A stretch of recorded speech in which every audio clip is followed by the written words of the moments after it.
ഫത്ഹു മക്കയുടെ വേളയിൽ പ്രവാചകൻ സല്ലല്ലാഹു അലൈഹി വസല്ലമ തങ്ങളുടെ തിരുസന്നിധിയിലേക്ക് വേഷം മാറി ഒരാൾ കടന്നു വരുന്നുണ്ട്.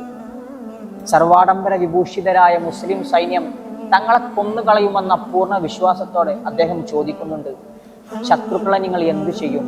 കൊന്നുകളയുമല്ലേ? ഉടനെ പ്രവാചകൻ മറുപടി പറയുന്നുണ്ട്, ഇല്ല, ഞങ്ങൾ ആരെയും കൊന്നുകളയില്ല. അദ്ദേഹം ചോദിക്കുന്നുണ്ട്, കഅബിനെ കൊല്ലുമോ?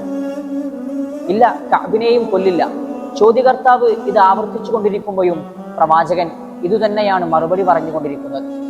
ഇത് കേട്ട് വളരെ ഉത്സാഹത്തോടെ താൻ ധരിച്ചു വന്ന എല്ലാ വസ്ത്രങ്ങളും അദ്ദേഹം അയച്ചു വെക്കുന്നുണ്ട്. അത് കഅബായിരുന്നു. കഅബിനെ കണ്ടതും പ്രവാചകൻ ചോദിക്കുന്നുണ്ട്, എന്തിനാണ് കഅബേ എന്റെ മുന്നിലേക്ക് വരാൻ നിങ്ങൾ ഇങ്ങനെ വേഷങ്ങൾ കെട്ടുന്നത്? ഉടനെ കഅബ് പറയുന്ന മറുപടി, പ്രവാചകരെ, അങ്ങയെ എനിക്ക് വിശ്വാസമാണ്, പക്ഷേ അങ്ങയുടെ സൈന്യത്തെ എനിക്ക് പേടിയാണ്. കാരണം ഞാൻ താങ്കളെ അത്രമേൽ ഉപദ്രവിച്ചിട്ടുണ്ട്. ശേഷം റസൂൽ സല്ലല്ലാഹു അലൈഹി വസല്ലമ തങ്ങൾ കഅബിനോട് ഒരു പാട്ട് പാടാൻ ആവശ്യപ്പെടുന്നുണ്ട്. അറബി സാഹിത്യ രചനയിൽ അപാര കഴിവുള്ള കഅബ് ഇസ്ലാമിനെ വളരെ മോശമായ രീതിയിൽ ചിത്രീകരിക്കാൻ തന്റെ അറബി സാഹിത്യത്തെ ഉപയോഗപ്പെടുത്തിയിരുന്നു.